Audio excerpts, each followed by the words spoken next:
faith in Allah.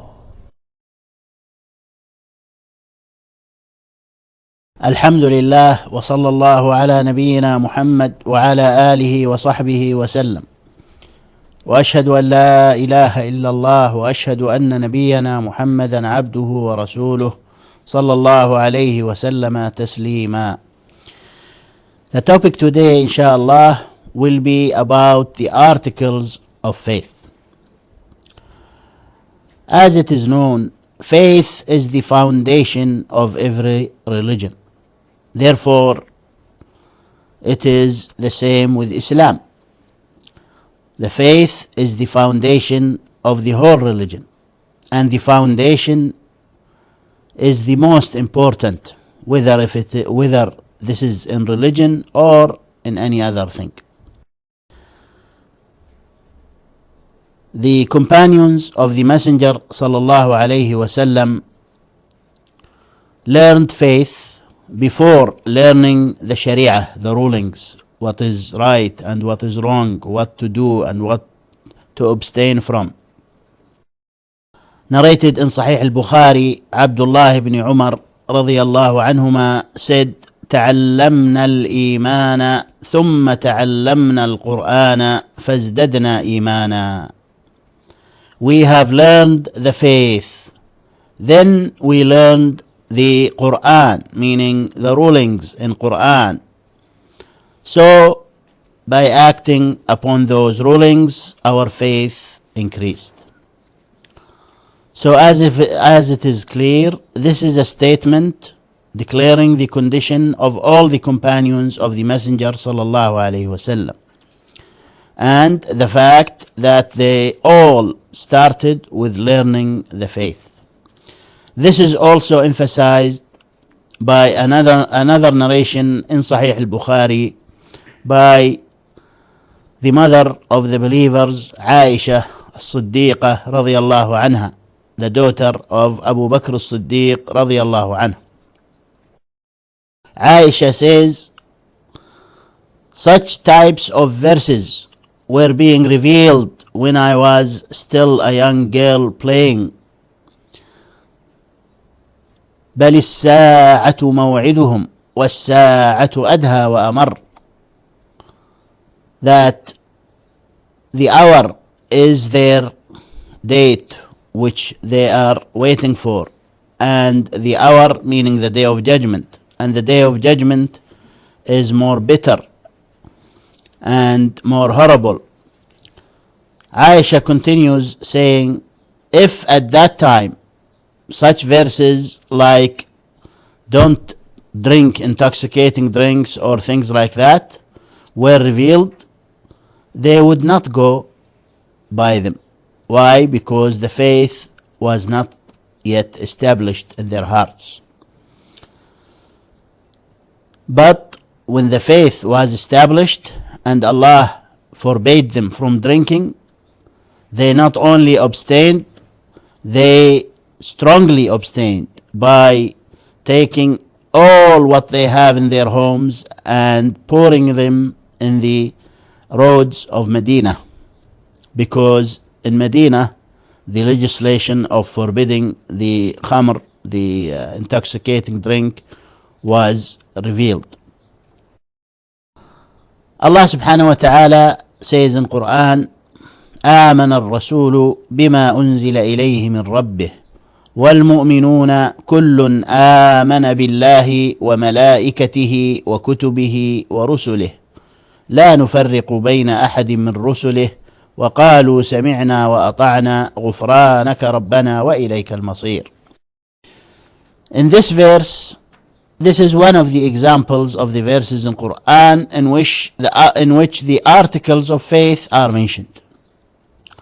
There are many verses in Quran in which all the articles of faith are mentioned, and in some verses of Quran some articles are mentioned to emphasize those articles. Now, regarding this verse, Allah subhanahu wa ta'ala makes it clear that the articles of faith are the faith in Him first, in Allah, آمن الرسول بما أنزل إليه من ربه والمؤمنون كل آمن بالله. This is the first article of faith. وملائكته. This is the other article, to have faith in the angels of Allah. وكتبه, the books of Allah. ورسله, the messengers of Allah. لا نفرق بين أحد من رسله. That all messengers basically have the same message, and basically they have the same qualities in regards to their truthfulness, honesty, and obedience to Allah, and so on. Of course, here the faith in the hereafter is included with the other articles of faith, especially the faith in Allah subhanahu wa ta'ala, because part of our faith in Allah that we are going to be meeting with Him for reckoning on the Day of Judgment.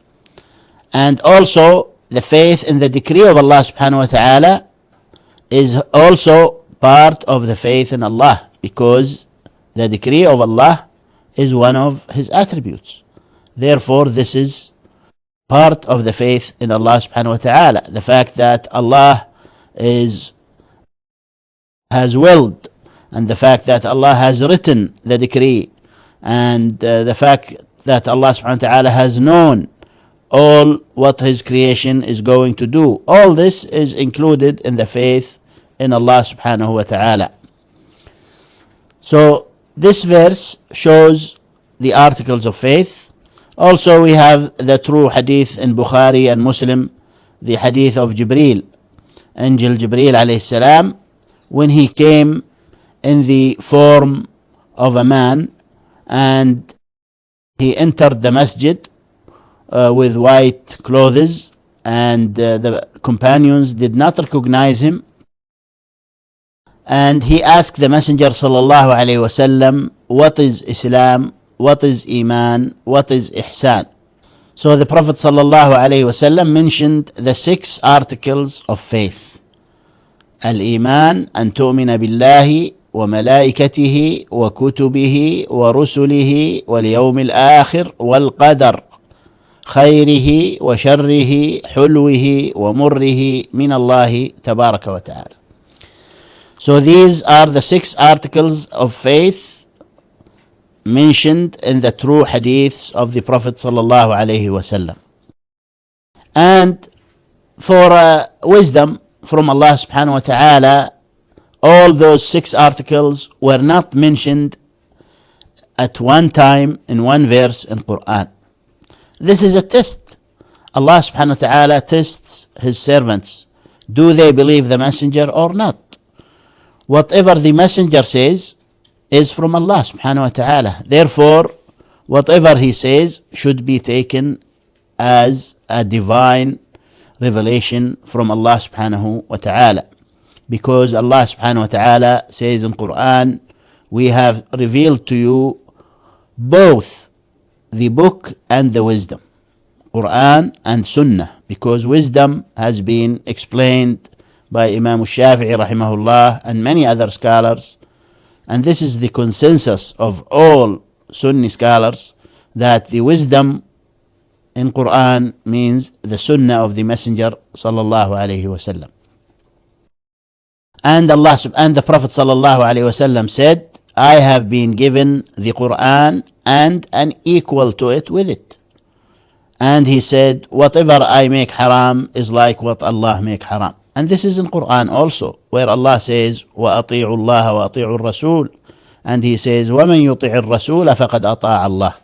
He who obeys the messenger, he is actually obeying Allah subhanahu wa ta'ala.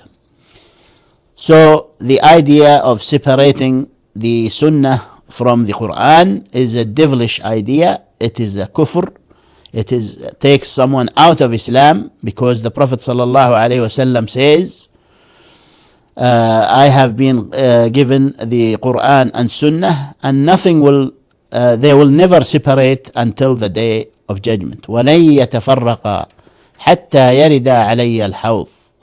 They will not separate until they will meet with me on the day of judgment at my pool. So this is something that the Muslim has to firmly establish in himself and know, and he will not be a Muslim if he supplicates to other than Allah, or rejects a verse from Quran, or rejects a true hadith. These are things which are agreed upon to be nullifiers of faith. If you reject a verse right outright, and if you reject a hadith, a true hadith, then you are not a Muslim, because you say in your testimony, ashhadu an la ilaha illallah wa ashhadu anna Muhammadan Rasulullah. So to accept the Quran, this is part of your faith, ashhadu an la ilaha illallah. And to accept the Sunnah, this is part of your faith, ashhadu anna Muhammadan Rasulullah. And if you say ashhadu an la ilaha illallah without saying ashhadu anna Muhammadan Rasulullah, you are not a Muslim. So going back to the articles of faith, the importance of faith, as I mentioned, is because the faith is the master. It's like the heart in the body.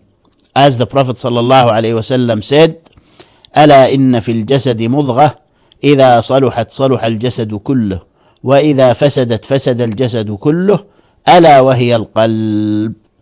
That there is a piece in the body that if it is healthy, then the rest of the body will be healthy, and if it is unhealthy, then the rest of the body will be unhealthy.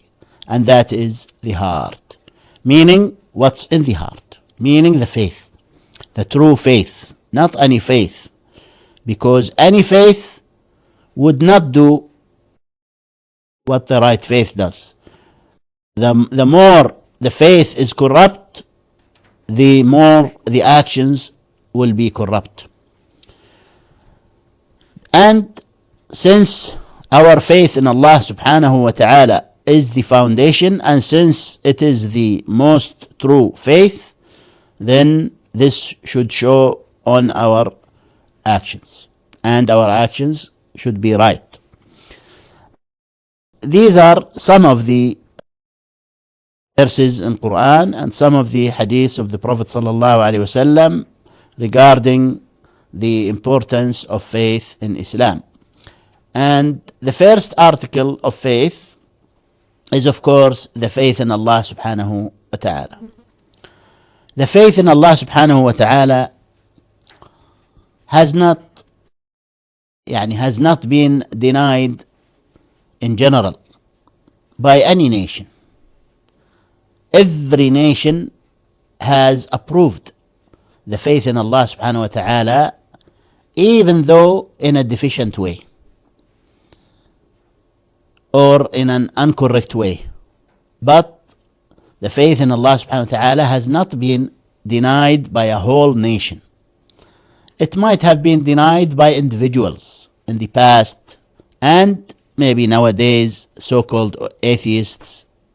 But in general, the faith in Allah subhanahu wa ta'ala has been approved by all nations.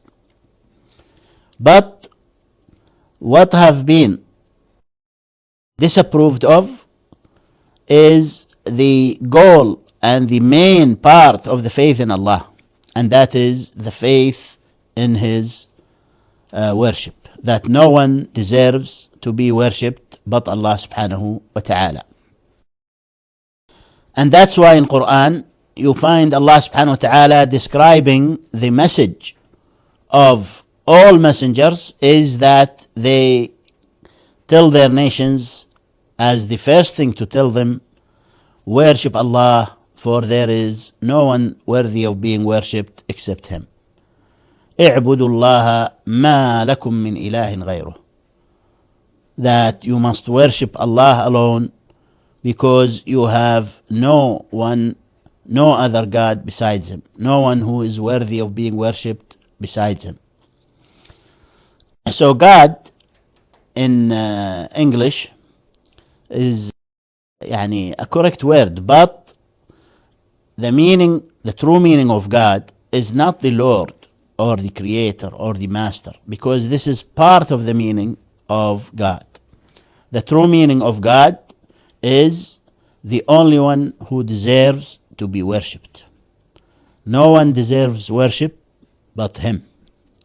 Therefore, anyone who says, I believe in God, and then he says, well, we can supplicate to Jesus or such and such, then we tell him, you don't believe in God. Because the believing in God or having faith in God means that you cannot set partners with Him in worship.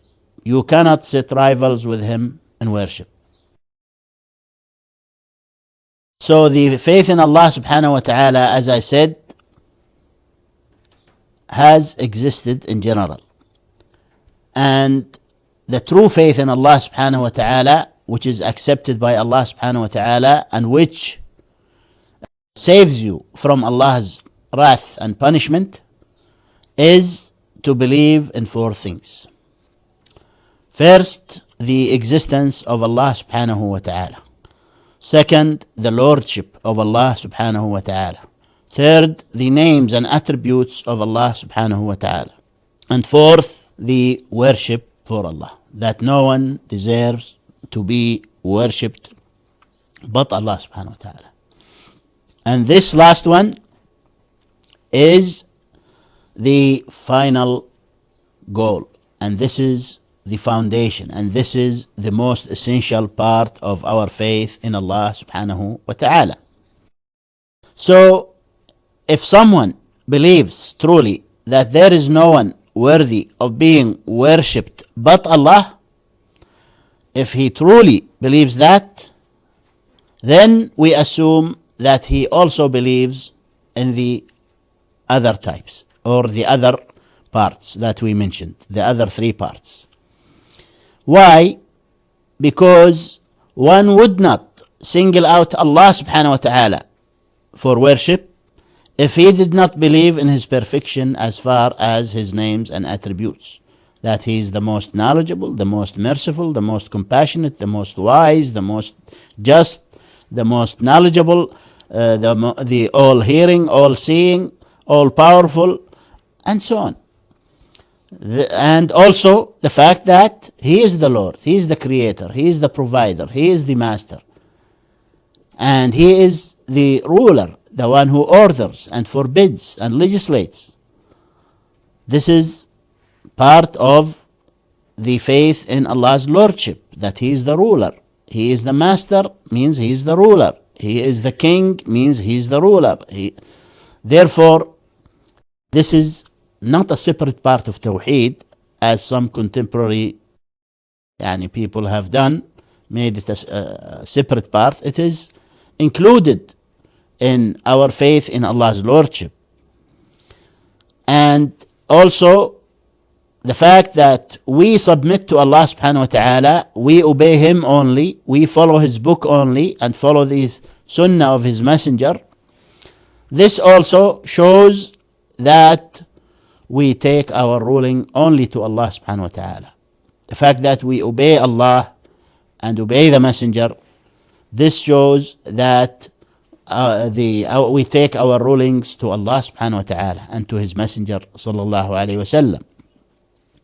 Therefore, Tawheed al-Hakimiyya, as they call it, is not a separate part of Tawheed, because it is included in all three types, or in all three types that we mentioned earlier: lordship, worship, names and attributes of Allah subhanahu wa ta'ala.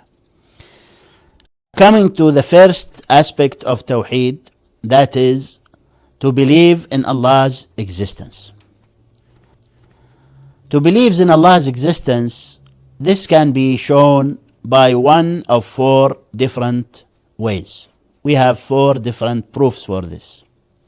The first way of proving the existence of Allah subhanahu wa ta'ala is the proof of the natural instinct which Allah subhanahu wa ta'ala has created us with. He has created us in the most perfect form, because Allah subhanahu wa ta'ala is the most wise and the most able and the most knowledgeable. So He has created us in the best form. And the best form means that we were created with the right faith in us.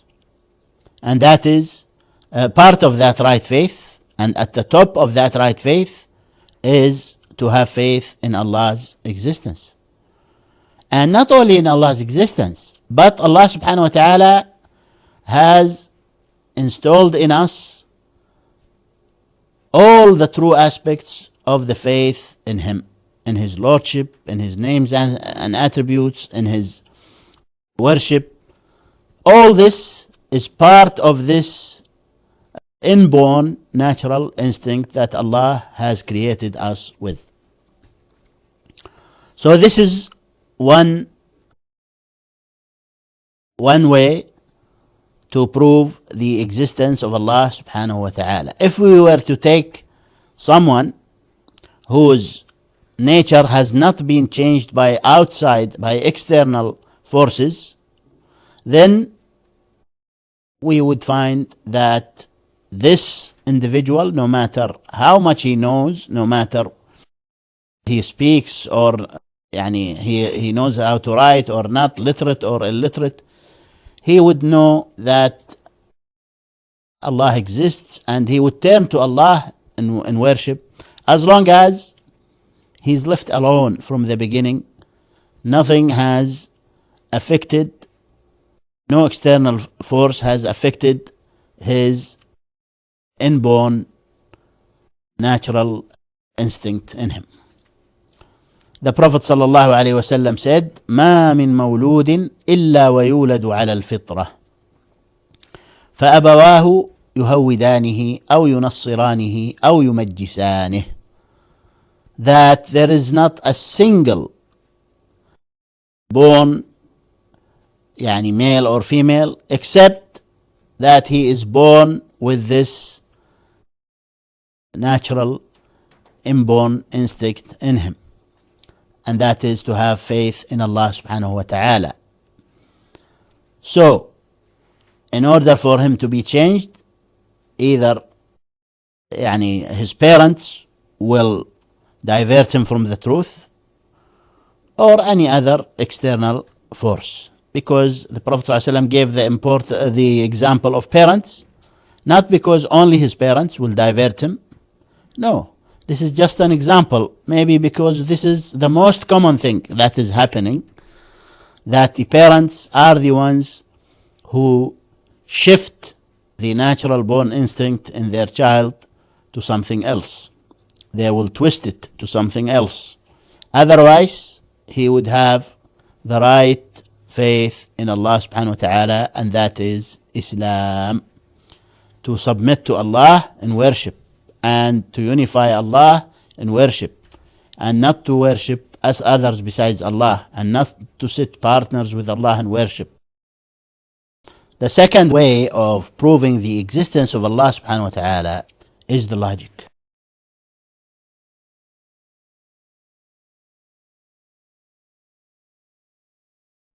The logic will lead you to have faith in the existence of Allah subhanahu wa ta'ala.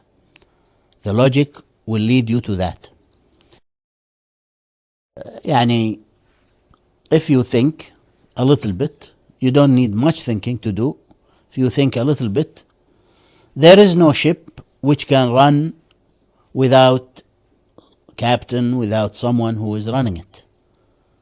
And therefore, this great ship of the universe, which this earth is an atom in it, it's very small, cannot be with no one who's running it, cannot be with no creator. Therefore, this idea by itself is enough for someone to have faith in the existence of Allah subhanahu wa ta'ala. We have some story by Imam Abu Hanifa rahimahullah ta'ala, in which he was discussing with some seculars. The seculars at his time denied the existence of Allah subhanahu wa ta'ala. And they said to Imam Abu Hanifa, we want to argue with you about this. He told them, okay, we'll set up a date and we'll come. Because he was busy. He was a great scholar and so on. So therefore, they set up a date. And then on that day, the seculars came at the same at a certain time and a certain place. Imam Abu Hanifa rahimahullah did not show up. So they said, what made him not show up? Maybe he is running away, maybe he is not sure, and things like that. But finally, Imam Abu Hanifa rahimahullah showed up. They told him, what delayed you, O Imam? What delayed you? Why are you late? He said, you're not gonna believe it.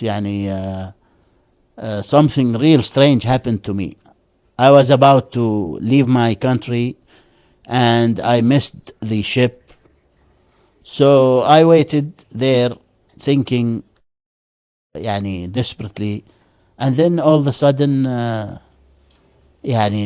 some woods were cut by themselves from the trees in the forest. They were looking at each other, those seculars, thinking that he is gone crazy or something. He's telling them that wood sheets were cutting by themselves from the trees, and then they gathered all in the river in front of me, and they came together and made a ship. All this by themselves, No one is doing anything. And they also, and there were also two pieces of wood that I could, come with, or something like this, And I came. I didn't know the way, but it by itself, it brought me here. And now I'm ready. So they said, this man must be crazy. How could we argue with him? They told him, what are you speaking, You are crazy. Wood cut by themselves, and they gather by themselves and make a ship by themselves, and then they come here without knowing the way by themselves. What are you speaking about? He said, if what I am saying is crazy, then what about you? What are you saying? You're saying this whole universe is running by itself. Everything has come like this by itself, and everything is running like this smoothly by itself, and all this organization by itself, and no one is behind it, no creator. Who is more crazy, me or you? So they kept quiet, and they knew Abu Hanifa tricked them, and they couldn't say anything. Because if you couldn't believe this in a ship, then how could you believe this in this whole universe?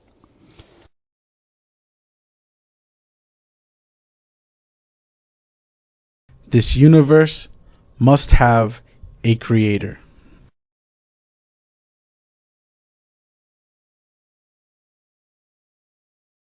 Allah says in the Quran, were they created by nothing, or were they themselves the creators? Or did they create the heavens and the earth? Nay, but they have no firm faith. The view that the universe happened by accident without any creator is irrational. It is like saying that a dictionary could come into existence as a result of an accidental explosion in a printing press. If you put 10 coins in your pocket with numbers from 1 to 10 written on them, and then try to take them out in ascending numerical order, the chance of you taking out the coin on which is written number 1 at the first attempt is 1 in 10. The chance of you taking out all 10 coins in numerical order is 1 in 10 billion. So keeping in mind the above, what are the chances of this orderly well-structured and efficient universe to assume its current shape. It is impossible that the universe could come into existence by accident without any creator, because even the insignificant grain that we eat requires competent cooperation of the heavens and the earth. Allah says in the Quran, "Then let man look at his food, that we pour forth water in abundance, and we split the earth in clefts, and we cause therein the grain to grow." Allah subhanahu wa ta'ala has created the universe with vast knowledge and vast wisdom, and He has made all kinds of creatures and all kinds of designs, all kinds of shapes, all kinds of functions, all kinds of systems. This is something which make the most knowledgeable in science be humble and say, "Oh my God." This is something which should lead to the faith in Allah's existence. The view that nature is the creator has also deceived many. If by nature they mean universe, then this view, by and large, repeats the previous idea. Moreover, this view does not satisfy the rational mind, because nature, that is, heavens and earths, do not possess reason and cannot create something that is more developed than itself, that is, humans who think, see, and hear. What popularized this view was the scientists' observation of the appearance of maggots in the excrement of humans and animals, and the formation of bacteria which ate food and caused it to rot. The falsehood of this view was soon exposed when French scientist Pasteur proved that these maggots and bacteria did not generate themselves from nature. Rather, their origin lay in something that was invisible to the naked eye. He proved his study by sealing some food away from open air and killing the bacteria by boiling it. No new bacteria formed in the food, and it did not rot. It is this concept upon which the food canning industry was found.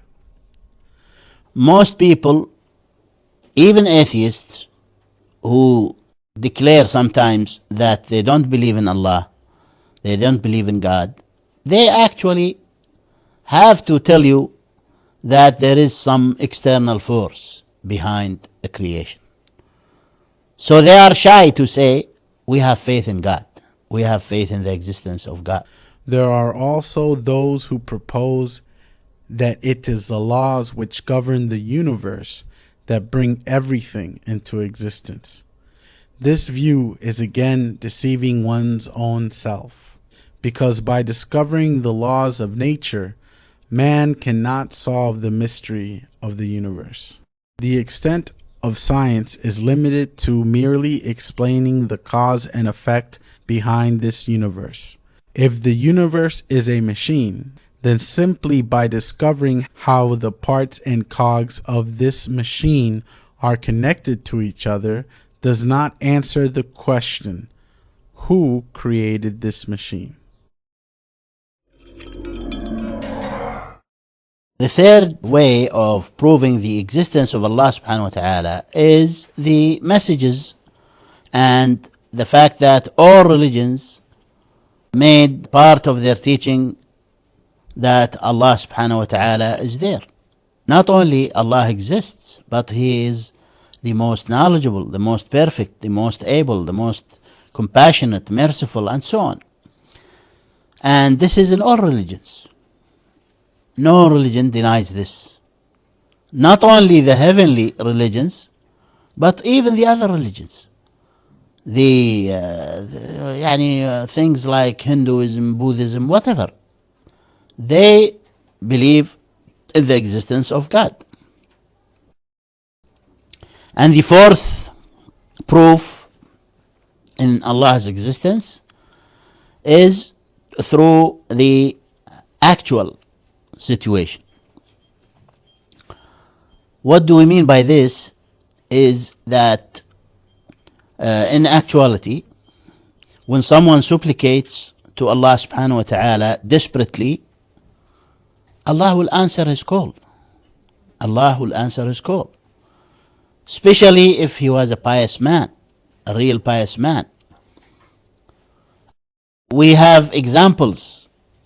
The messengers of Allah, the prophets of Allah subhanahu wa ta'ala. We have the example of Musa alayhi salam, peace be upon him.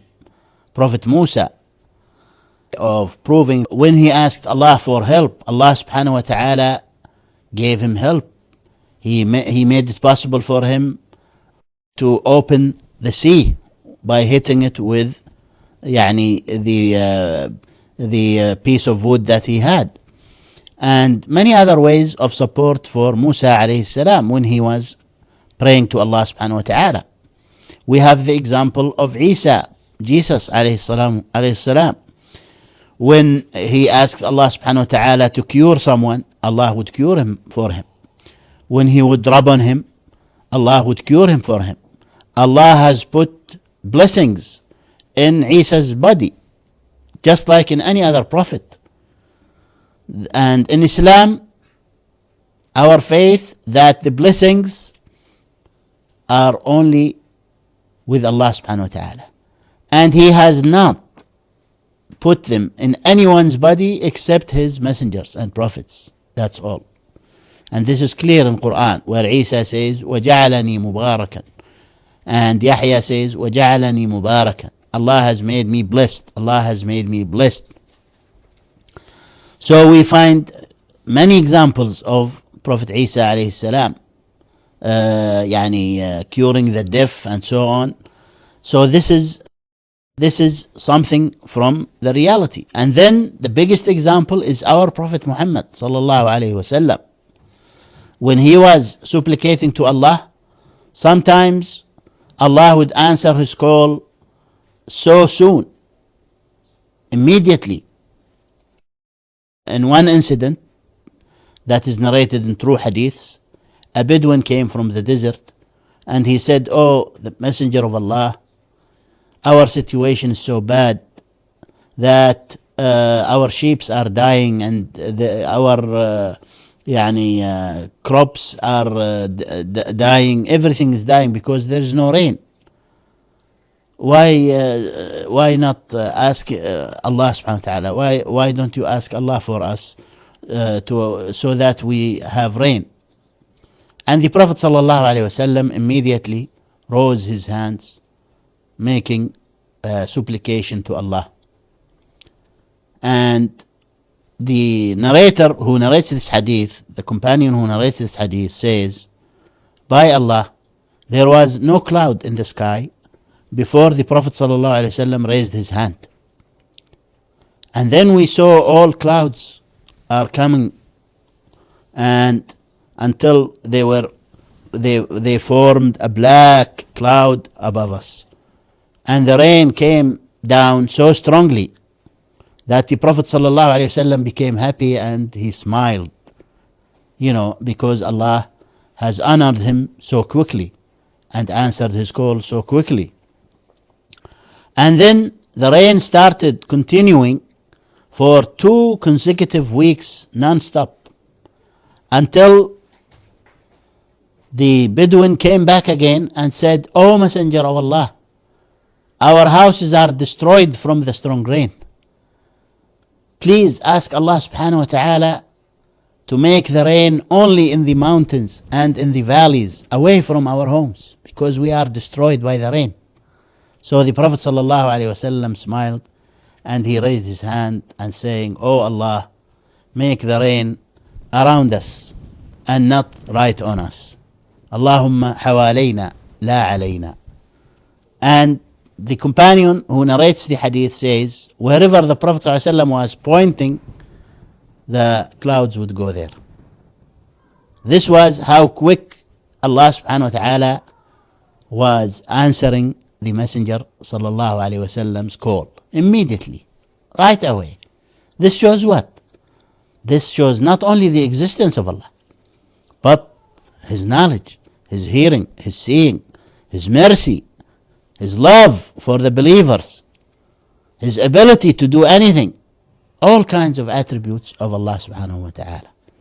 So these are some of the examples. And not only the prophets, but we find the companions of our Prophet sallallahu alaihi wasallam, some of them were of the type that Allah would never delay the answer of their call. Like Sa'd ibn Abi Waqqas radiallahu anhu, one of the greatest companions. He asked the Prophet ﷺ to make him such that his call will be answered by Allah. Most of his call will be answered, or all of his calls will be answered. And he was that type. And the companions in one incident ran on the water in one of the battles after the death of the Prophet ﷺ. This is even a bigger miracle than Prophet Musa's miracle. Because in Prophet Musa's miracle, the water was split and they were running on sand. They were going on sand, the followers of Musa.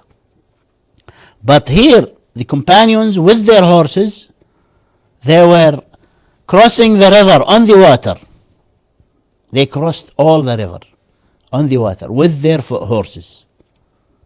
This shows this is a great miracle, and this is a great honor from Allah subhanahu wa ta'ala for the companions of the Messenger sallallahu alaihi wasallam.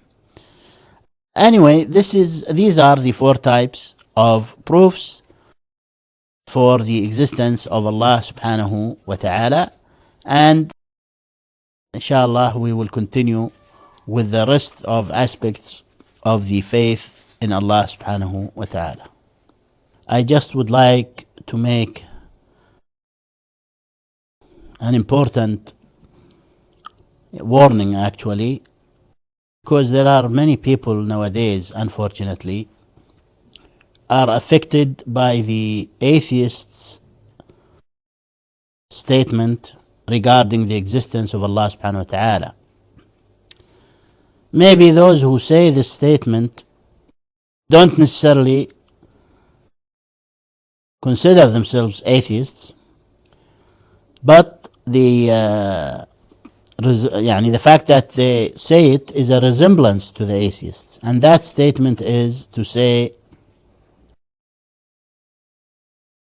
for example, to say about an earthquake that this is the act of nature. Nature is a creature. It's created by Allah subhanahu wa ta'ala. And it is run by Allah subhanahu wa ta'ala. So we cannot attribute the actions of Allah to the nature. Nature is needless, helpless. Allah subhanahu wa ta'ala is the Almighty, all-powerful. And those people who keep saying this is the act of nature whenever something happens, or they use similar statements sometimes, instead of saying this is from Allah subhanahu wa ta'ala, this is a wrath from Allah subhanahu wa ta'ala, this is the act of Allah subhanahu wa ta'ala, instead of that, which they must say, they cannot say otherwise, because it will be like denying the faith in Allah subhanahu wa ta'ala. So this is just a hint that I would like to mention, because we hear this a lot. Therefore, the Muslim should not subject himself to the statements of kafirs as much as possible. Avoid hearing them, and therefore he will not have to get affected by those things, directly or indirectly. For Allah's Lordship, which is the second aspect of our faith in Allah, and for Allah's names and attributes, which is the third, and for Allah's worship, which is the fourth and final. These three parts, they are the aspects, the three parts of Tawheed also. That is to unify Allah, monotheism. Monotheism in Islam is of three types: to have faith in Allah's Lordship, to have faith in His names and attributes, to have faith in His oneness in worship. And they are in this sequence in the first surah of Quran and in the final surah of Quran. Allah subhanahu wa ta'ala said in the first surah, which is in our Quran, which we recite in every unit of our prayer, in every rak'ah of our prayer, which is Surah Al-Fatiha, the opening of the book. Alhamdulillahi Rabbil Alameen. This is the first verse. Alhamdulillahi Rabbil Alameen. Rabbil Alameen means the Lord of all universe, the Lord of all creatures. So this is the Lordship of Allah subhanahu wa ta'ala. Then we have the names and attributes. Maliki Yawmiddin. Malik and Malik are attributes of Allah subhanahu wa ta'ala. Ar-Rahman Ar-Rahim, other attributes of Allah, which means the most merciful, the most beneficent. And then the third type, which is إياك نعبد وإياك نستعين. It is you alone whom we worship, and it is you alone whom we seek support from. So they are in this sequence in the beginning of Quran, and the same sequence will repeat in the last surah of Quran. قل أعوذ برب الناس. Again, رب الناس, Lordship first. ملك الناس, again, attribute of Allah subhanahu wa ta'ala, the ownership. إله الناس, the one who deserves to be worshipped, the God of mankind, the one whom should be who the mankind should worship only. So these three types are mentioned in the beginning of the Book of Allah and the end of the Book of Allah. Some scholars said this is for a very beautiful wisdom. Why did Allah start with His book with those three kinds of Tawheed and end His book with those three kinds of Tawheed? They said starting means you must start with Tawheed first. You cannot go and, for example, say, I want to make jihad, to make fasting, I like prayers, I do this, I do that.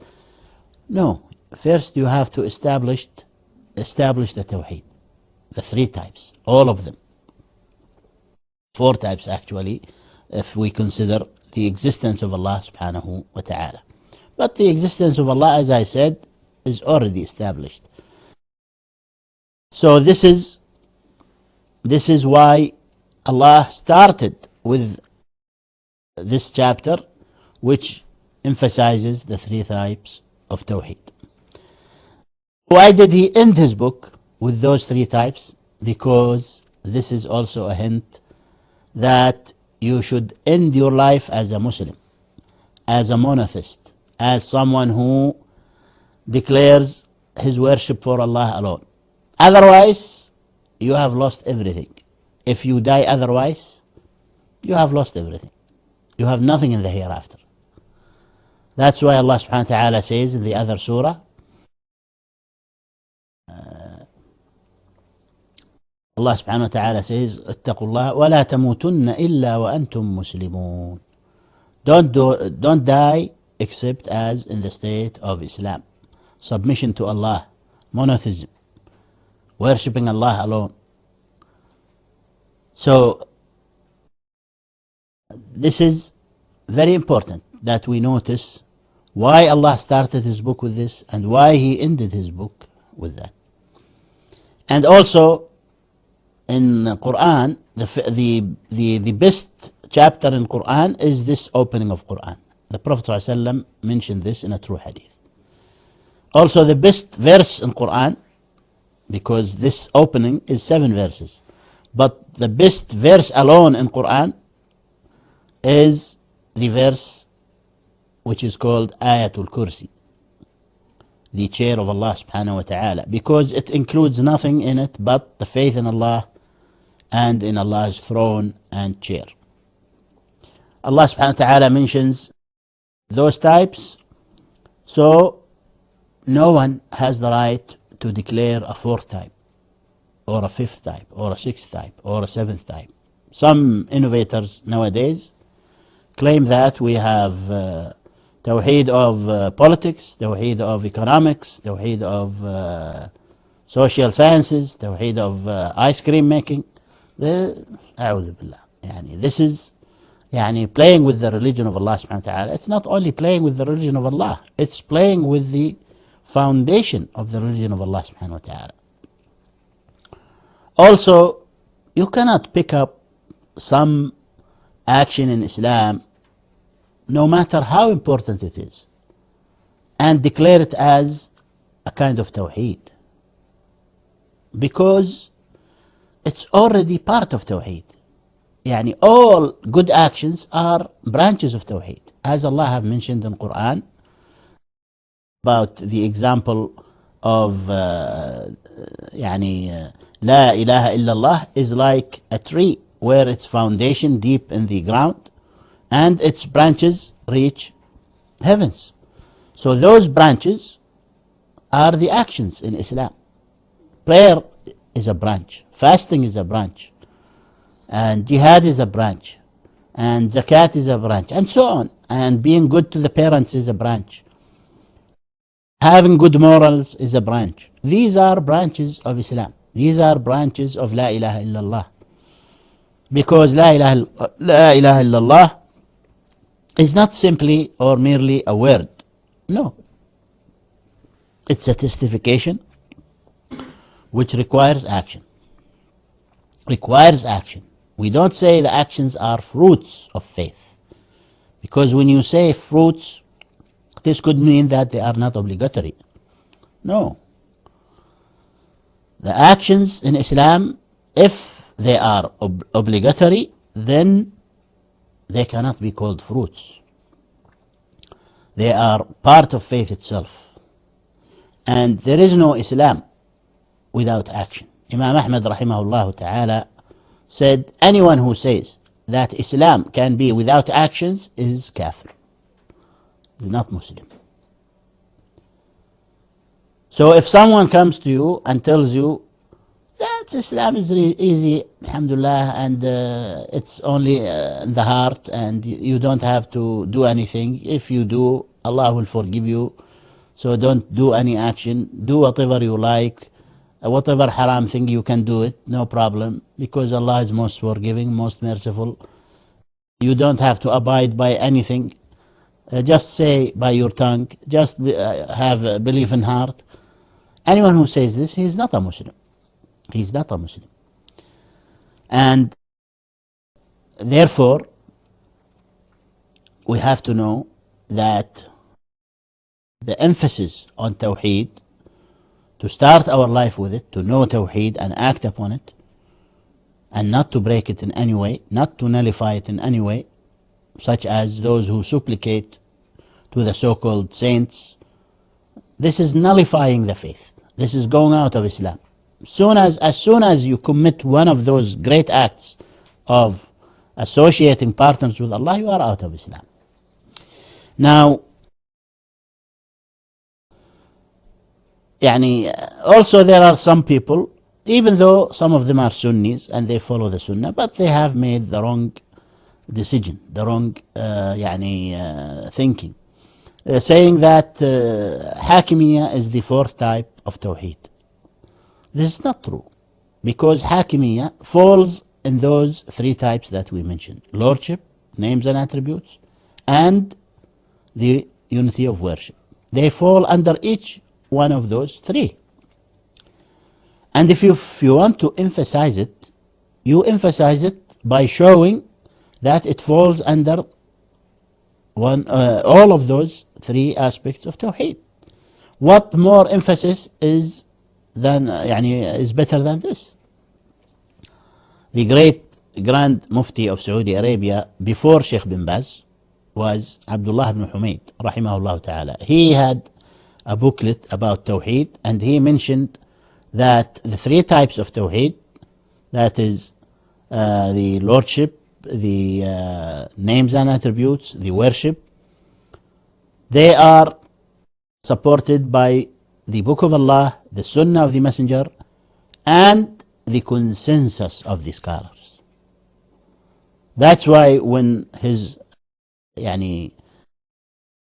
successor Sheikh bin Baz came and became the Grand Mufti, when they asked him about the category called Tawheed al-Hakimiyyah, he said, this is an innovation. This has no basis in the Book of Allah and the Sunnah of the Messenger sallallahu alaihi wasallam.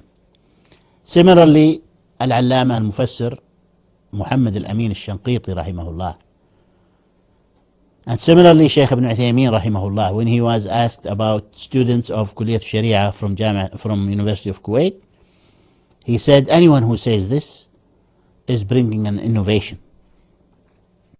Therefore, the Muslims have to be clear on this, because there are writers who claim to be Sunnis and Salafis, and they say that this is only this kind of categorization is not something which is in Quran and Sunnah.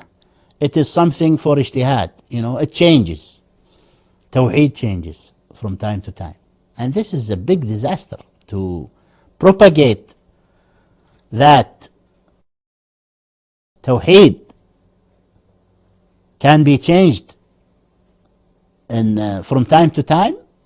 If this is the situation, then what is Islam?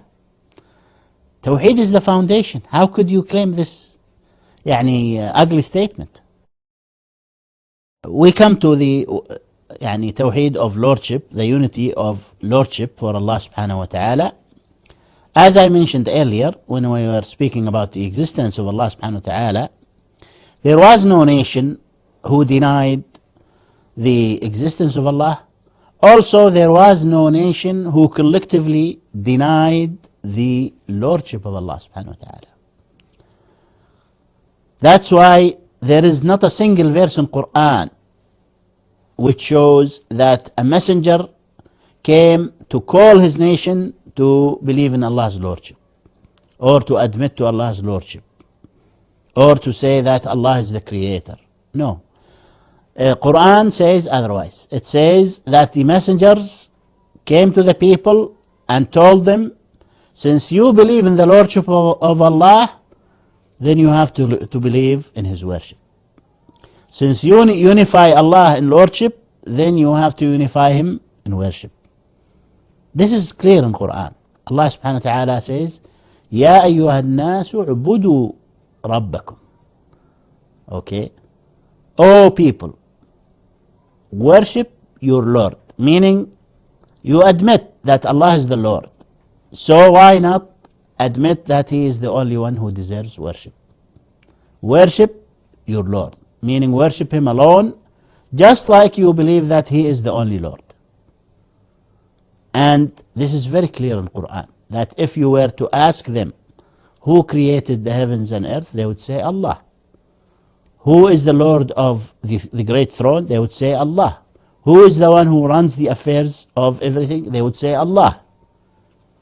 And Allah subhanahu wa ta'ala knows what's in their hearts. Therefore, Allah did not say they are lying to you, O Muhammad, by saying it's Allah, or they are not telling the truth. No.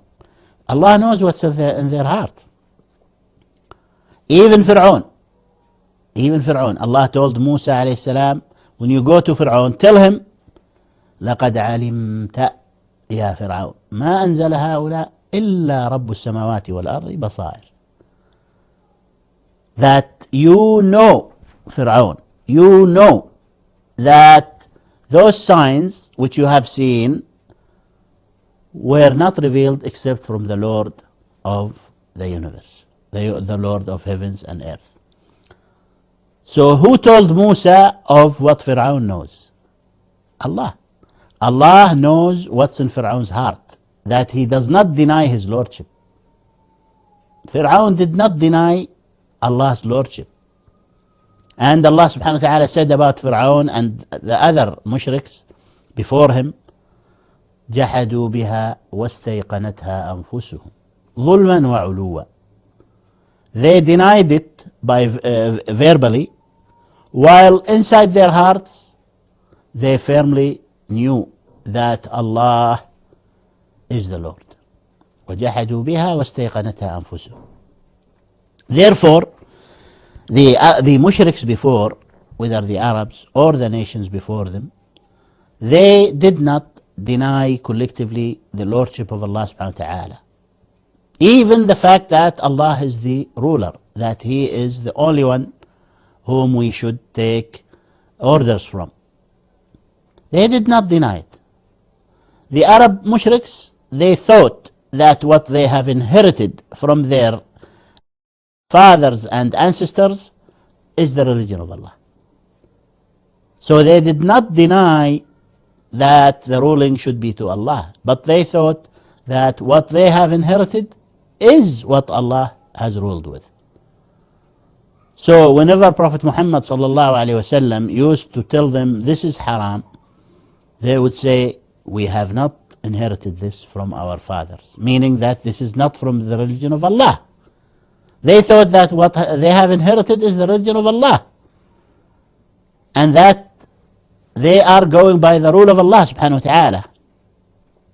Now, when we go back again to the lordship of Allah subhanahu wa ta'ala,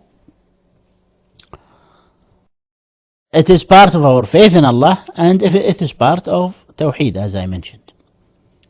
And the faith in Allah's lordship means that Allah is the owner of everything, the creator of everything, the provider, the sustainer, the ruler, the one who in whose hands is the guidance and the misguidance, the benefit and harm, all the benefit and all the harm is in his hands alone.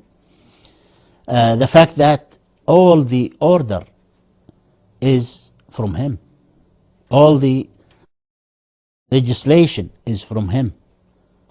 No one can declare something halal or haram other than Allah subhanahu wa ta'ala. No one can declare something haram which Allah made halal. No one can declare something halal that Allah made haram. Anyone who does this means that he is setting up rivals with Allah. Allah subhanahu wa ta'ala said about Jews and Christians, اتخذوا أحبارهم ورهبانهم أربابا من دون الله. Jews and Christians, they have taken their scholars, their rabbis and monks, they have set them up rivals with Allah subhanahu wa ta'ala. One of the companions of the Prophet sallallahu alaihi wasallam, who was a Christian priest before becoming a Muslim, Adi ibn Hatim al-Ta'i, Adi, the son of Hatim al-Ta'i, the well known in history for his generosity, Hatim al-Ta'i.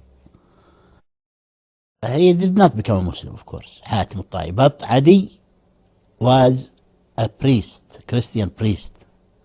And later on, when he came to the Prophet sallallahu alaihi wasallam to declare his Islam, he heard the Messenger of Allah sallallahu alaihi wasallam saying, reciting this verse, اتخذوا أحبارهم ورهبانهم أربابا من دون الله.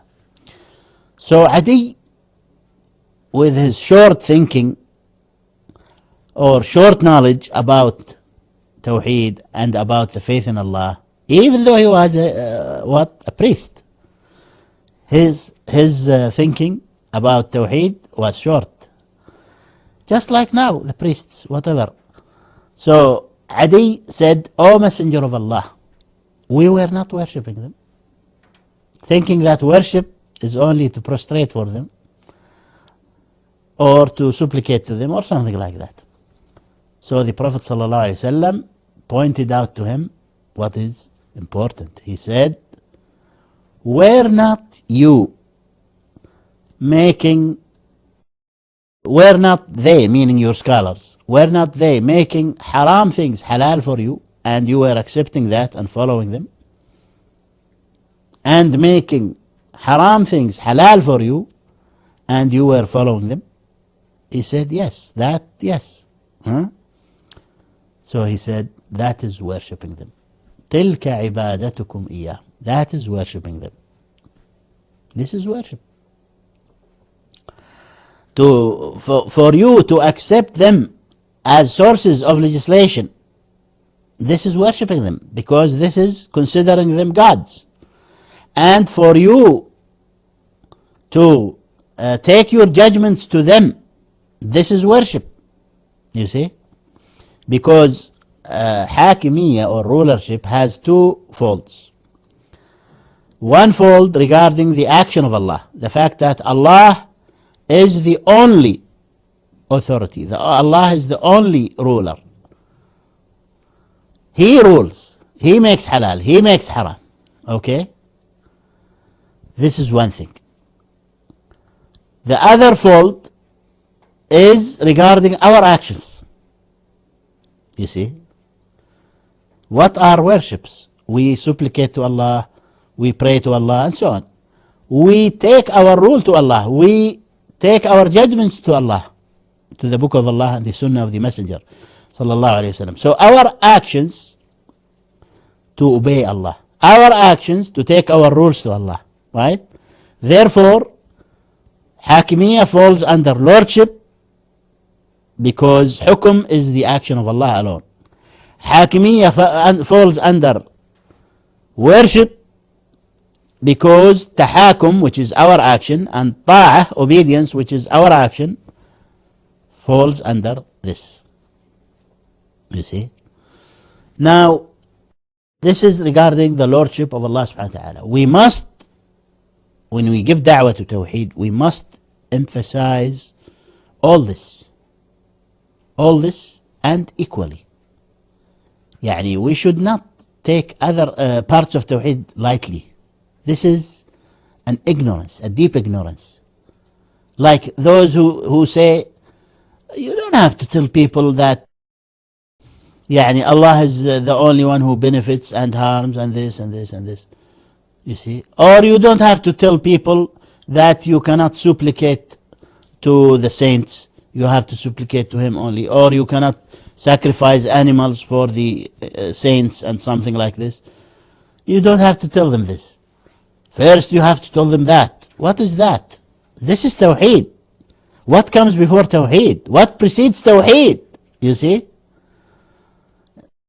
Someone who declared to be a Sunni or a Salafi or whatever, he wrote a book regarding this. And he attributed his way to the prophets. He called it Manhajul Anbiya fi Da'wa ila Allah, the path of prophets in calling to Allah subhanahu wa ta'ala. And when you look at his book, he emphasizes lordship, he emphasizes rulership, obedience. But when you look in Quran, you find that what is emphasized is worship. اعبدوا الله ما لكم من إله غيره ولقد بعثنا في كل أمة رسولا أن اعبدوا الله واجتنبوا الطاغوت. So there is a vast difference, like the difference between heavens and earth, between the way of the prophets, the real way, and what this man is showing to be the prophet's way.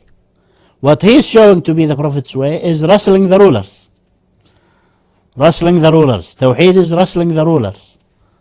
You see, to come and start with the ruler and to ask people, take their rules to Allah and His Messenger. Okay.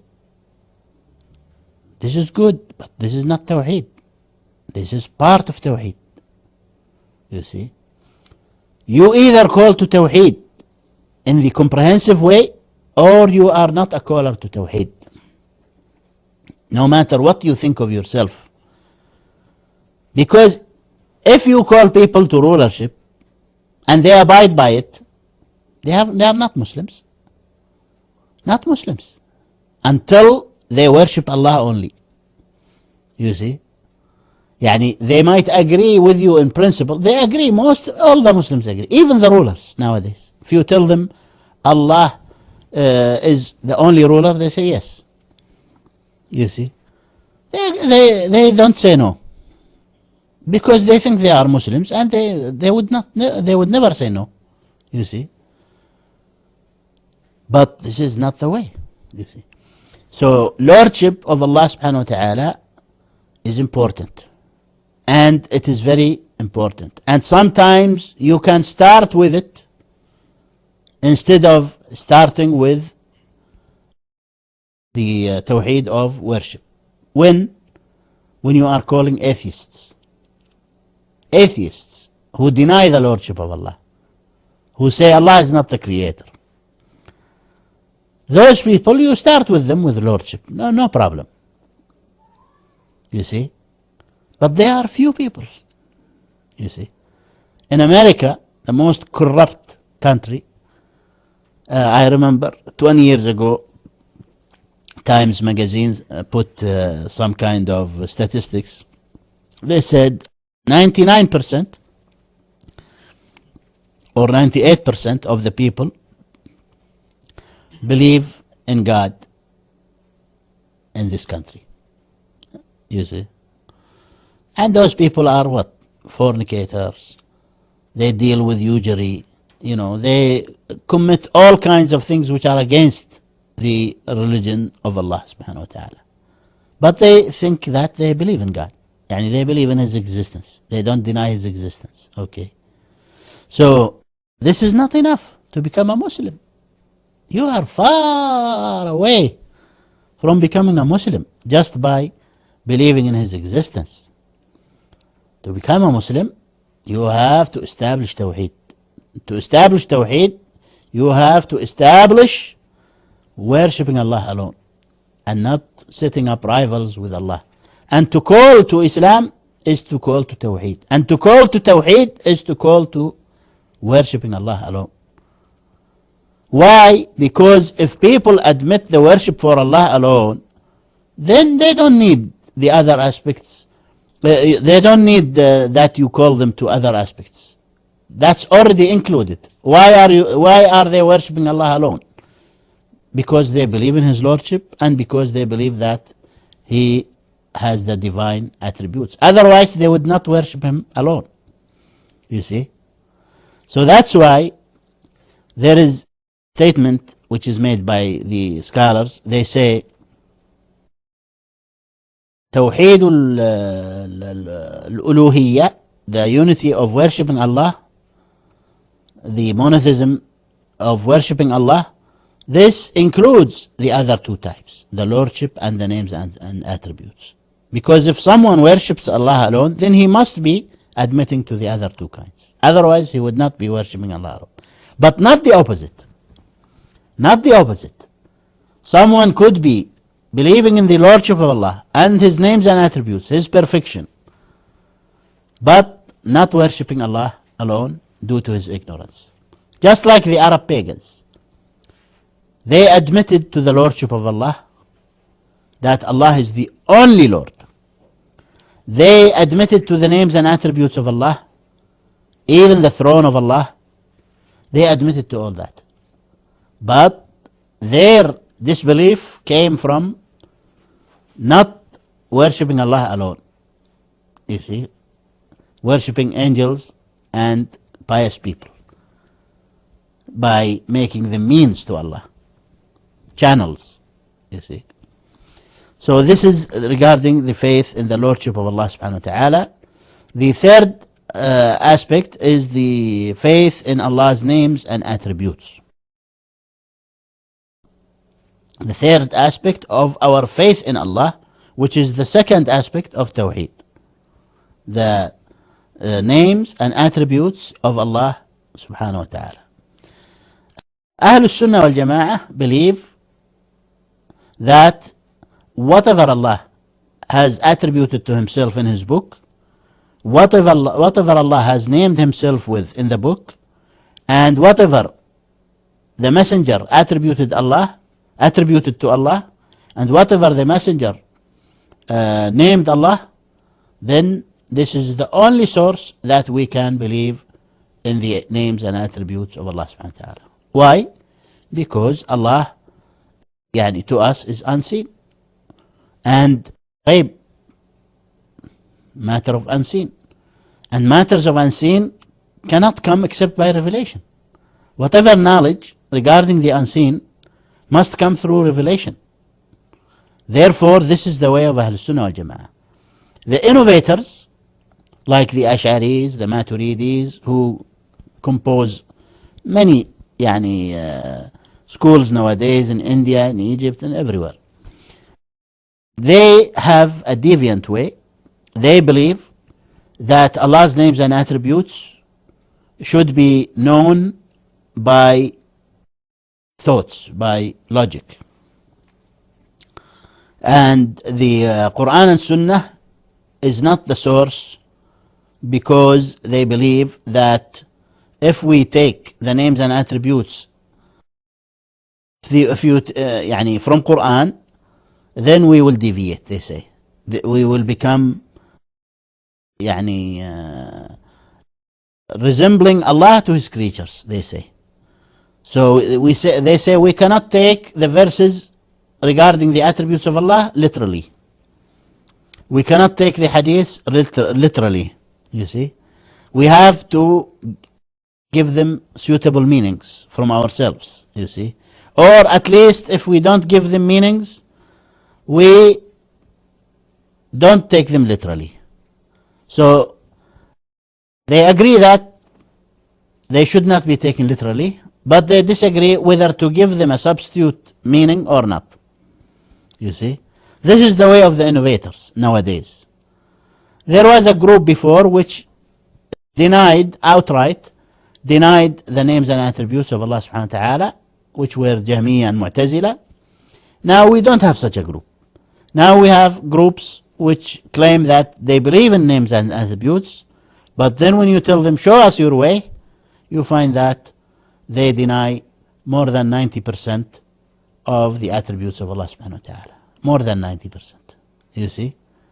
So this is, of course, denying more than 90% of the attributes of Allah subhanahu wa ta'ala is a big deviation. A'udhu billah. It's a big deviation. And the reason why we don't declare them kafirs is because they generally believe in Allah subhanahu wa ta'ala and in His names and attributes and in His lordship and His worship, but they have some misconceptions. They want to glorify Allah, but they choose the wrong way to glorify Allah subhanahu wa ta'ala. Therefore, Ahl Sunnah do not consider them to be out of Islam.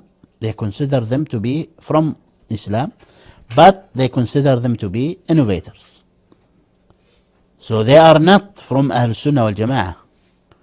Unlike what many people nowadays like to think, because they want to unite the Muslims as they claim. So they say all are Ahl Sunnah wal Jama'ah. No, they are not Ahl Sunnah wal Jama'ah. This is not an easy issue. This is an issue of Tawheed. If someone deviates in it, and instead of going by the Quran and Sunnah, he chooses to go otherwise, then he is out of Ahl Sunnah. This is not the way of Ahl Sunnah. You can declare him to be an innovator, no problem. But if he abides by Quran and Sunnah generally, and declares his source to be Quran and Sunnah in Aqidah and in all other things, but he makes some mistakes, few mistakes in this issue, then we can consider him to be Ahl Sunnah, but he has those mistakes which should be warned against. So there is a difference between someone who has chosen his methodology not to take the names and attributes from Quran and Sunnah directly. He is an innovator. And between someone who says Quran and Sunnah is our source in everything, even in names and attributes. And then he, in some attributes, he does not approve them as he should, because of his trust in those sheikhs whom he learned from them or something like this. He thought that they were not going against the Quran and Sunnah. Then he has made a mistake, definitely, but he cannot be declared to be an innovator for this. Now, the names and attributes of Allah subhanahu wa ta'ala are based on three fundamentals. The first fundamental is the glorification of Allah subhanahu wa ta'ala. This is the foundation of our faith in the names and attributes of Allah subhanahu wa ta'ala. The glorification of Allah. The fact that Allah subhanahu wa ta'ala is most glorified from any deficiency. He has no deficiency. No deficiency can attribute it to Allah subhanahu wa ta'ala in any way. This is the first fundamental. The second fundamental is to say clearly that Allah subhanahu wa ta'ala is not similar to his creatures in any attribute. To deny all kind of resemblance, and to say that the knowledge of Allah is not like the knowledge of the creature, and the hands of Allah are not like the hands of the creature, and the face of Allah is not like the face of the creature, and the mercy, and so on. This is the second fundamental. The third fundamental, which is very important also, is to cut all hopes in regards to knowing how the attributes of Allah are. You see, you should have no hope in that. You can in no way imagine how Allah's hands are. You can in no way imagine his face. You can in no way imagine his knowledge. You cannot say in detail what is Allah's mercy, what is Allah's. You believe that he has great mercy, just like he said in his book. You believe what Allah said about himself, but without going into how, without imagining how, with cutting all hopes in how. And this does not mean that you don't know the meaning. You know the meaning. The hands are real hands of Allah subhanahu wa ta'ala that suit his glory, which are not like our hands, and we cannot imagine them, and we cannot resemble them to the creature's hands. And the fact that you must distinguish between the how and the meaning, this has been emphasized in Quran first, and in the Sunnah of the Messenger sallallahu alaihi wasallam. This is like what Imam Malik rahimahullah said when he was asked about the rising of Allah upon the throne. Ar-Rahman wa al-Arsh istawa. He said, Al-istiwa'u ghayru majhul. This is the meaning. The meaning of istiwa is known. It's not vague. Okay. Then he said, Wal-imanu bihi wajib. To have faith in it is an obligation, because it's mentioned in Quran. Not only mentioned once, 7 times. Okay. Then he said, وَالْكَيْفُ غَيْرُ مَعْقُولٍ. But how is unknown. We cannot go in detail about it. We don't know it. So he made a difference between the meaning and the how. وَالسُّؤَالُ عَنْهُ بِدَعَةٌ. To ask about how is an innovation. You see? To ask about how the hands of Allah, how is his rising upon the throne, how is his descendants every night to the lower heaven. To ask about the how, this is an innovation. Okay? No one of the companions asked about how. And no one should ask how. And Allah said in Quran, لا يحيطون به علما. They cannot comprehend him by their knowledge. You cannot comprehend his knowledge. You cannot comprehend his mercy. You cannot comprehend his hands. You cannot comprehend his wisdom. Okay, we know he has a wisdom. We believe he has a wisdom. We cannot comprehend it. Just like we believe that he exists In a similar way, we believe that his attributes exist. Just like we don't know the details of his essence, we don't know the details of his attributes. As simple as that. Because the attributes follow the essence. You see, if someone says, how is the mercy of Allah? We tell him, you answer us first, how is Allah himself, how is his essence? And we'll answer you, how is his mercy? Of course he cannot answer. You see? Why? Because there is nothing mentioned in the Quran and Sunnah about how is Allah's essence. We don't have it. You see? We have his attributes, we believe in them. And we don't have in Quran and Sunnah how is this attribute or that attribute. We don't have details about it. Okay? I can put up in detail how the hands of Brother Nadim is. I see it, so I can put up in detail and write about it and all that. But he's a creature like me, a human like me. If someone tells me about a strange animal living somewhere in the North Pole or somewhere, he says, but it has hands.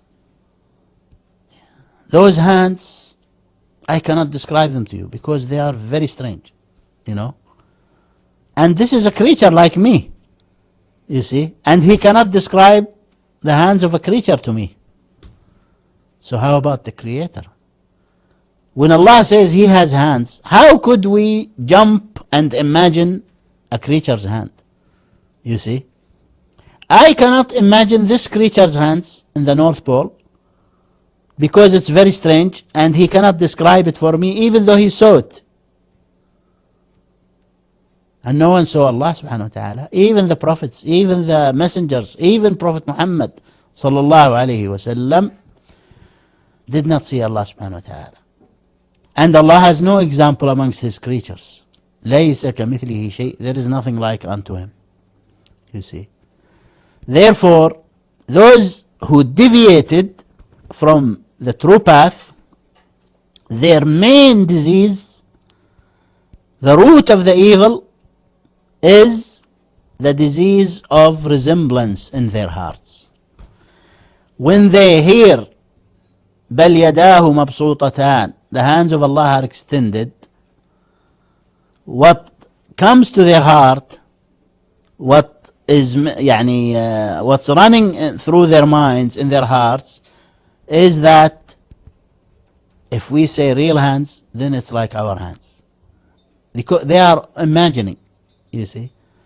But the way of Ahl Sunnah wal Jama'ah, no imagination, no resemblance. But we have to have faith in Allah's hands. Just like Allah said, in Allah's fingers. Just like the Prophet ﷺ has mentioned, in Allah's mercy, in Allah's rising upon the throne, and so on. All the attributes, laughing of Allah subhanahu wa ta'ala. The Prophet ﷺ has mentioned it in Sahih al-Bukhari and other books. We believe in it, that Allah laughs. But we don't imagine His laughing or His laughing or His laughing, no. And so on. This is the way of Ahl Sunnah wal Jama'ah.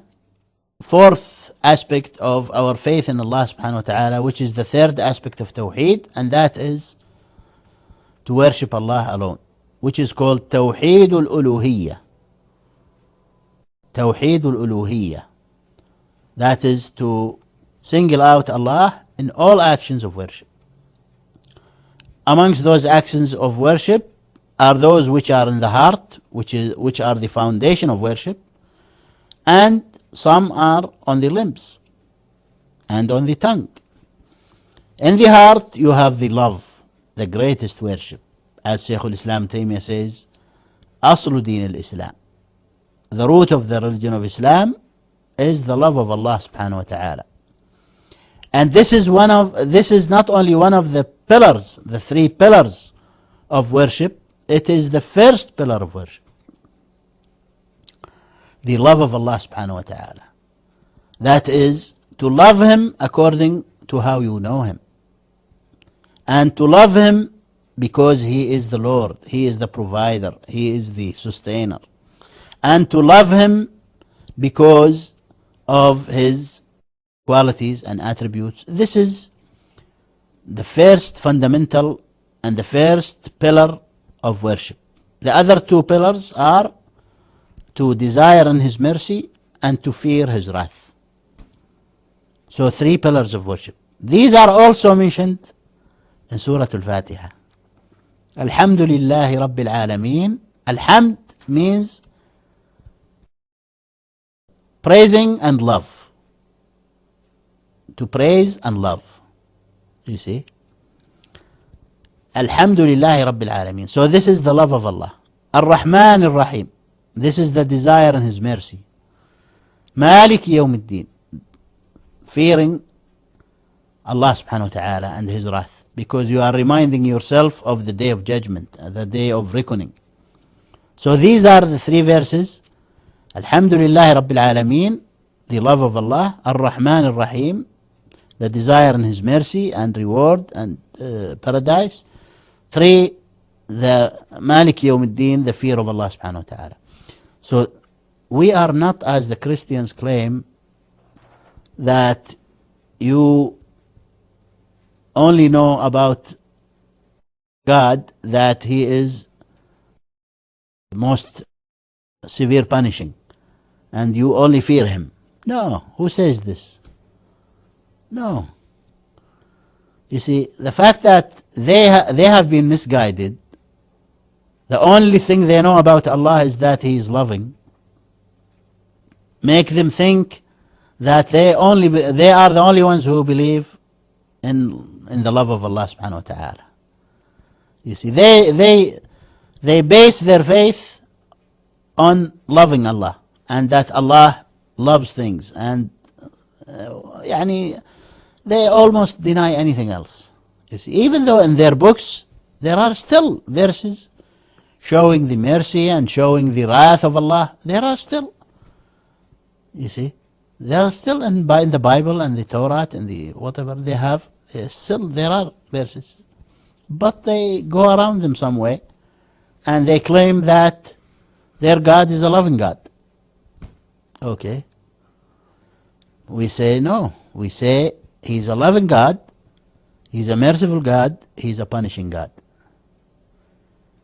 And you cannot be faithful without believing in those 3 and acting upon those 3. You see, you cannot. That's why you Christians are loose. You do whatever you want. Anything you desire, jump on it. Make it rightful and go. Allah is loving. No, we don't have this. You see, we have limits. We have limits we cannot cross. We have rulings, Sharia, that we go by. You see, why? Because we believe that God, Allah, is not only loving and merciful, he is also punishing. In Quran, we start with mentioning the mercy of Allah before mentioning his wrath. Ar-Rahman Ar-Rahim comes before Maliki Yawmiddin. You see? So how could you accuse us of believing only in his wrath? No, we say Ar-Rahman Ar-Rahim Maliki Yawmiddin. We say Nabbi ibadi anni ana al-ghafur ar-rahim wa anna adhabi huwa al-adhabul alim. First, tell my slaves, tell my servants that I am the most forgiving, the most merciful. Then tell them I am the most severe in punishment. You see? A balance in Islam. You see? That's why you Christians or Jews, you have to become Muslims, because your religion is definitely wrong. Your current religion, not your original religion. Your original religion was Islam, and this is mentioned in Quran. You see? Of course, there were some minor differences in the way of lawful things at that time or unlawful things. These are differences, minor differences in Sharia. But the fundamentals of faith and the fundamental of the fundamentals of faith, and that is the faith in Allah and to worship Allah alone, this is the same in all religions, you see. So, to unify Allah subhanahu wa ta'ala in worship is the message of all messengers. And this is very clear in Quran. وَلَقَدْ بَعَثْنَا فِي كُلِّ أُمَّةٍ رَسُولًا أَنْ يَعْبُدُوا اللَّهَ وَاجْتَنِبُوا الطَّاغُوتَ. That we have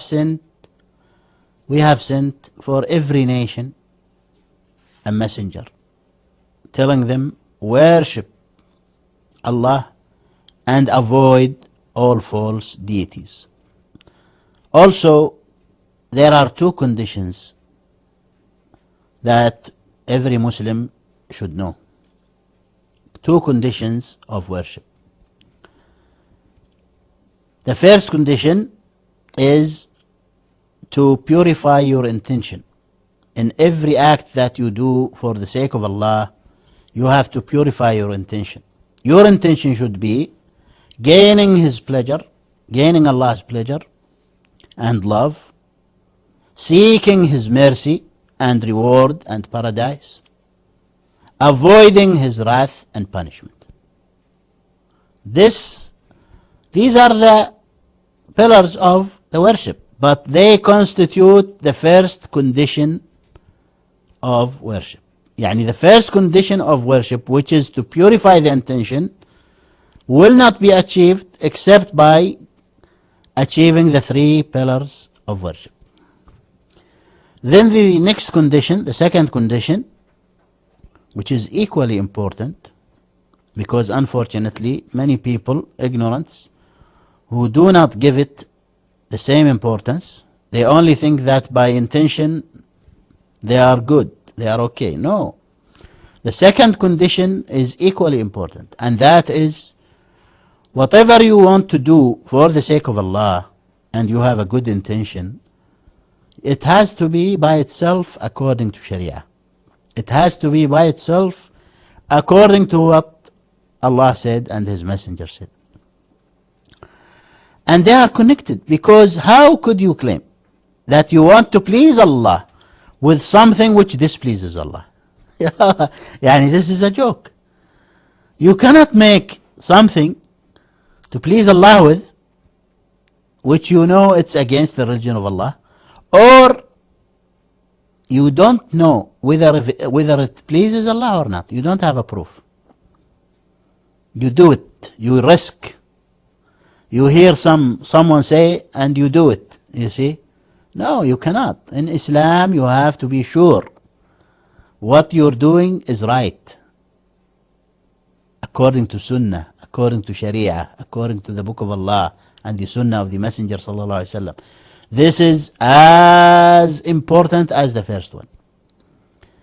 Of course, we have another group of people who concentrate on the correctness of the action, but unfortunately ignore the intention and the purity of the intention, which is very bad. Which is very bad. One of the righteous predecessors once was standing, and two of his friends came and they told him, such and such man has died, Muslim, and we are going to his funeral. Are you going to join us? He was faithful. He was smart. He said, هُنَيَّ لِأُحْدِثَ نِيَّةً. Give me a minute or a second or a moment so that I make an intention in my heart. You see, I cannot just say yes due to politeness, or say yes due to shyness, or to please you, or this, because I'm not gaining any reward for it if I do it. You see?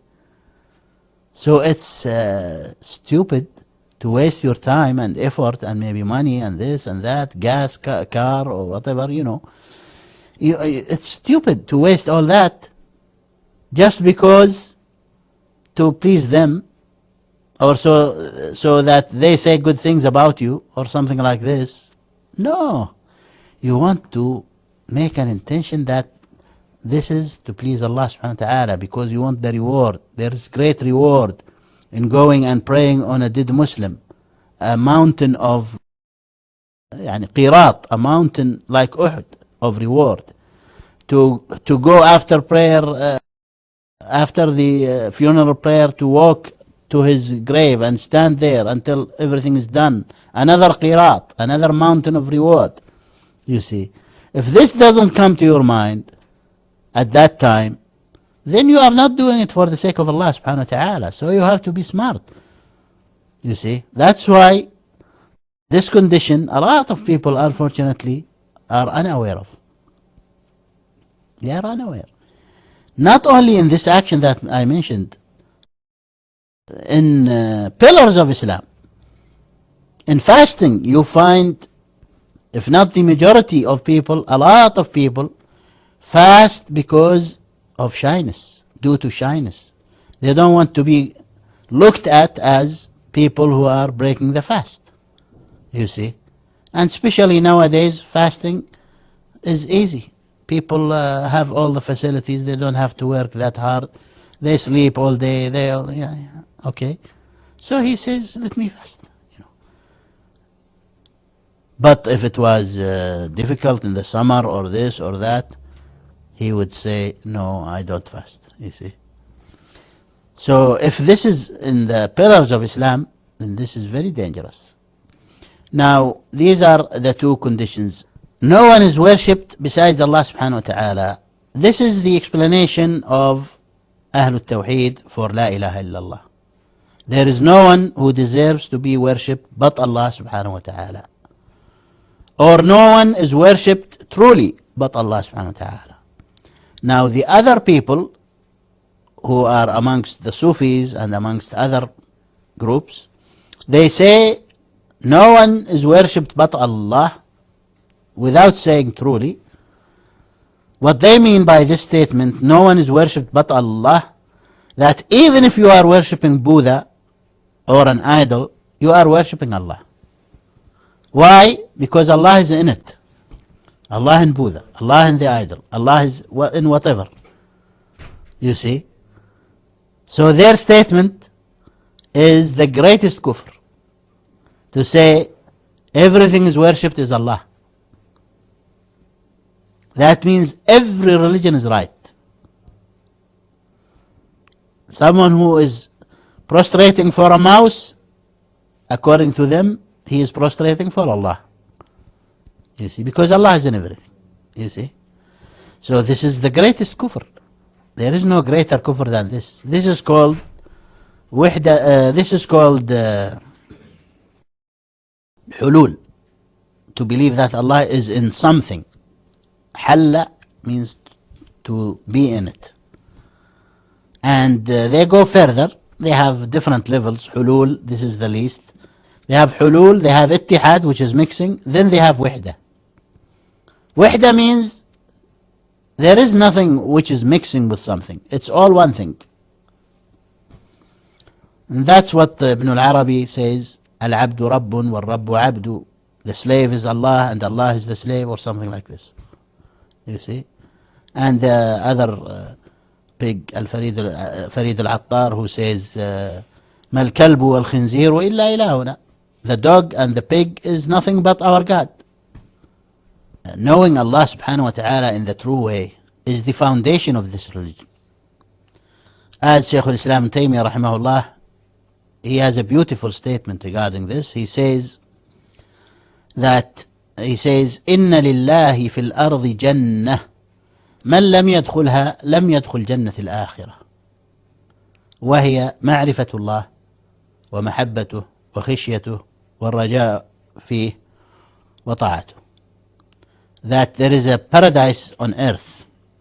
Anyone who does not enter it will not enter the paradise in the hereafter. And then he explains it, saying the beginning is to know Allah truly, and then to love Him, and to desire in His mercy, and fear Him, and to obey Him. So the way Allah says it clearly, I created you to worship me. Worshipping means obedience. But obedience must be preceded by knowing and loving and fearing. How could you love without knowing? How could you fear without knowing? If you don't know Allah correctly, you might be a complete fearer of Allah. You just base your worship on fear, the way of Khawarij. If you don't know Allah in the right way, you might do like the Murji'ah. You only base your worship on desire in His mercy. Therefore, you will become very loose and maybe completely loose. You see? Or you might go to the extreme of Christians. If you don't know Allah correctly, you might base your worship on only loving Him, which some Sufis claim, that they don't worship Allah because of desire in paradise or because of fear of His punishment, but merely for the love of Allah. And they wind up unobliging themselves from any obligation.